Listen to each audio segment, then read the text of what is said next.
Cara, e se Tony Stark se tornasse um cara do mal? Qual seria o herói ou o anti-herói capaz de peitar esse cara super casca grossa? Afinal de contas, estamos falando do Tony Stark, o cara, né? O Homem de Ferro.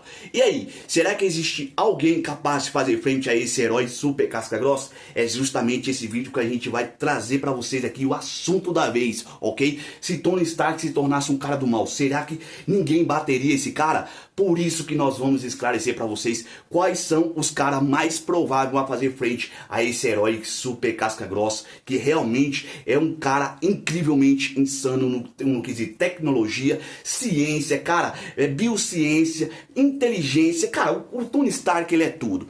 Por isso que esse vídeo nós vamos trazer pra vocês aqui um pouquinho dessa dinâmica. Beleza? Então vamos dar um pulinho lá agora.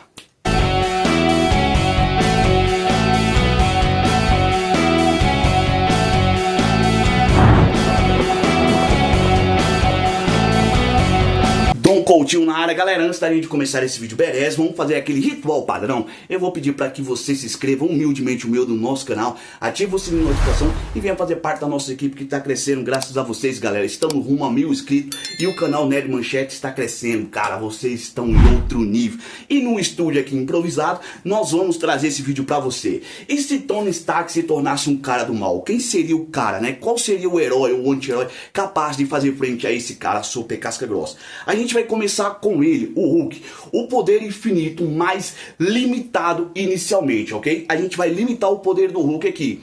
A gente sabe que o Hulk é a força bruta mais icônica dos Vingadores. Como sabemos amplamente, o poder do Hulk não tem limite. Isso explica muita coisa. Seja enfrentando o imenso Surtur, ou propriamente aí o Galactus, ou propriamente qualquer outro ser que a gente possa imaginar. O Hulk realmente é um cara poderoso. No entanto, ele não é invencível. Em Vingadores Guerra Infinita, Thanos o derrotou em um combate corpo a corpo, né? Ali altamente técnico.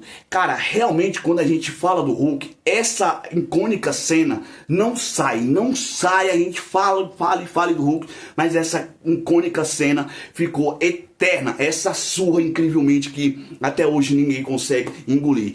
E aí a gente sabe que da mesma forma, lá em Vingadores na Era de Ultron, o Homem de Ferro convocou a armadura Verônica para fazer frente ao Gigante Esmeralda, para enfrentar o Hulk em sua forma mais destrutiva. Apesar da sua força bruta do Hulk, ele, né, confiava puramente na sua força física, né? O Hulk achava que a sua força física seria o suficiente para deitar o Tony Stark, mas não foi isso que aconteceu.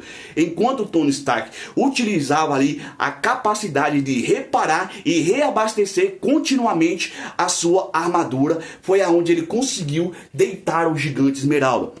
É claro que na Era de Ultron ali, a gente viu que ficou meio que um ponto de interrogação. Será que o Hulk perdeu ou não? Mas dava pra ver como a consciência do Bruce Banner ficou relutante com relação àquela situação. Isso mostrava que, de fato, ele perdeu para o Homem de Ferro, ok? Então, a Hulkbuster realmente veio para somar e ela foi preparada para peitar o próprio Gigante Esmeralda, sabe? O Tony Stark mexeu os pauzinhos aí. Enquanto o Hulk confiava na sua alta força, sabe? Na sua alta regeneração, o Tony Stark contava com a inteligência e estratégia.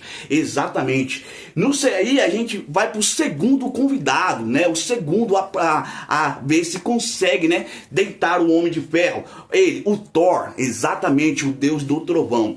Enquanto antes mesmo do Thor Ragnarok, o Thor tinha uma força semelhante à força do Hulk, ok, galera?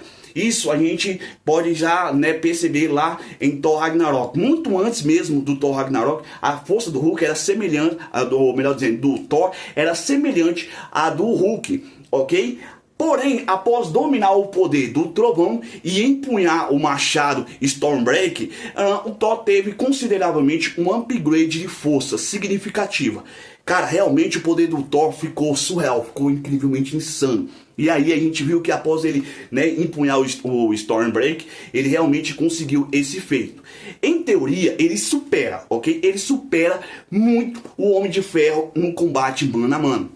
Contudo, existe, tá? Como tudo, existe uma relação aí de vulnerabilidade entre os seus poderes. Exatamente. Como assim, Dom? Os poderes do Thor, existe uma vulnerabilidade? Existe sim. Onde a principal habilidade do Deus do Trovão por incrível que pareça, é o que? Controlar o trovão, ok? É a principal habilidade do Thor. Que seria, pra mim, que eu vendo assim, eu vejo que ela seria completamente absorvida e convertida em energia pelo reator Ark do Homem de Ferro. Então, ou seja, o que eu quero dizer com isso? O Thor, o Deus do Trovão, ele seria como um carregador, ele seria uma espécie de carregador para o Tony Stark. Quanto mais energia ele puxa e solta contra o Tony Stark, mais o Tony Stark absorveria aqueles poderes com o seu reator Ark e o devolvia duplamente, como eu posso fazer, duplicado, a sua força duplicaria. Ok? Então o reator Ark absorvia e mandava de volta para o próprio Thor. Exatamente. Então, ao meu ver, teoricamente falando, o Thor seria como um carregador para o Tony Stark, para vocês terem uma ideia. Isso o torna, sabe, realmente um diferencial. O Tony Stark, ele tem uma cabeça que trabalha no campo de batalha. Ele não trabalha antes, ele trabalha durante a luta. Então, particularmente falando, essa seria sim a grande fraqueza, seria o grande diferencial aí do Tony Stark, né, contra o Thor. Beleza? E a gente vai para o próximo, o Doutor Estranho, exatamente. Magia contra tecnologia. Então, esse seria sim o nosso terceiro candidato a peitar o Homem de Ferro, caso ele virasse a casaca, ok? Apesar de Tony Stark, né, ter levado aí a tecnologia a outro patamar, enfrentando feitiços que ignora as leis da física, seria totalmente diferente, tá? Seria realmente um desafio muito significativo. Envolver tecnologia com feitiço não tem nada a ver uma coisa com a outra. Porém, nós estamos falando do Doutor Estranho, aonde o cara é um mestre, na feitiçaria. No entanto, o Doutor Estranho possui uma fraqueza, exatamente isso. Ele possui uma fraqueza crítica, o tempo necessário para conjugar os seus feitiços. Essa vulnerabilidade foi explorada pelo próprio Self de Ébano, lá em Vingadores, ok? E a gente pode ver que enquanto ele precisa desse tempo para poder, conjugar os seus poderes, o seu inimigo ganha, digamos, vantagem sobre isso. Então é aí que o Tony Stark vai agir. Tá? É aí onde o Homem de Ferro vai entrar. O Tony, ele não vai esperar o Doutor Estranho, sabe, subjugar os seus poderes ali para poder lançar contra o Homem de Ferro. Afinal de contas, ele precisa, desse momento aí para poder, equilibrar a sua magia. Ok, Dom, tudo bem, mas se ele usar ali a sua joia, e aí, como é que fica? Aí as coisas realmente tomam um outro rumo. Porém, esse caso seria um caso à parte.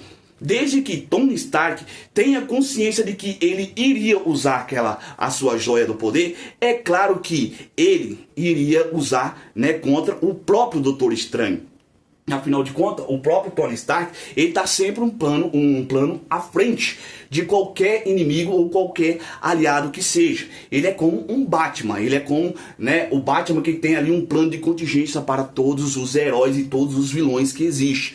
Tá? Então, encarar o Homem de Ferro não é simplesmente chegar no campo de batalha, porque eu sou o maior feiticeiro que existe, sabe? Eu sou o maior telepata. Não.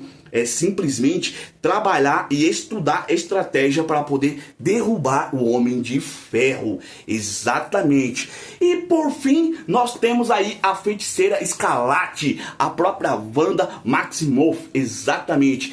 Que em Doutor Estranho ali, no Multiverso da Loucura, aprimorou os seus poderes através do Darkhold, tornando-se uma mágica mais poderosa da Terra. Ela se tornou a mágica mais badass que existe, ok? Contra Ganya, é provável que ela o supere facilmente, com certeza. Considerando o nível extremo de seus poderes mágicos, o verdadeiro potencial da Ganya seria esse, sim, os seus poderes. Mas eu acredito que a própria Wanda, com certeza, vai superá-lo e vai ter sim, já foi provado que ela está caminhando para superar a própria Garnier. Isso aí é um fato extremamente incontestável, por assim dizer.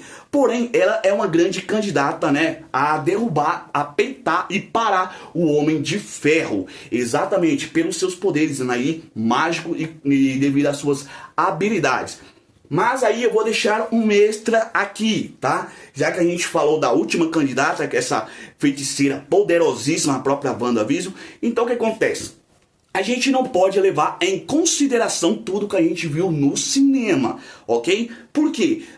No cinema nós não presenciamos todo o potencial do Tony Stark, galera. Realmente não presenciamos. Nos quadrinhos, a história é totalmente outra, é totalmente diferente, tá? Pra vocês terem uma ideia, nos quadrinhos, ele criou uma armadura lá, anti-Fênix. Vocês sabem o que é isso? Anti-Fênix. Essa armadura é capaz de desintegrar completamente a Força Fênix. A Força Fênix é a Força Ômega do universo da Marvel, cara. É uma entidade cósmica muito poderosa, ok? E Tony Stark, ele preparou, ele trabalhou nessa armadura para poder ali desintegrar essa Força Fênix. E não apenas isso, ele também criou uma armadura com o resto dos Celestiais.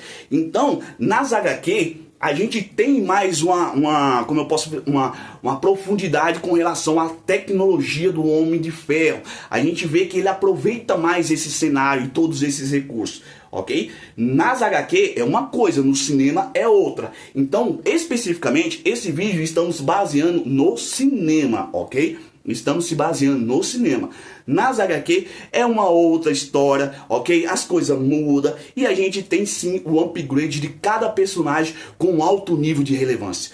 Principalmente o do Tony Stark.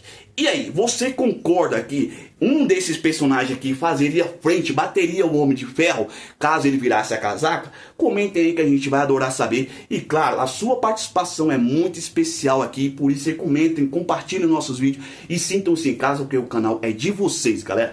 Muito obrigado, não se esqueça de se inscrever, que é muito importante, beleza? Dito isso, mais uma vez, um vídeo entregue de coração para vocês. Muito obrigado, fiquem com Deus e até a próxima. Valeu, fui!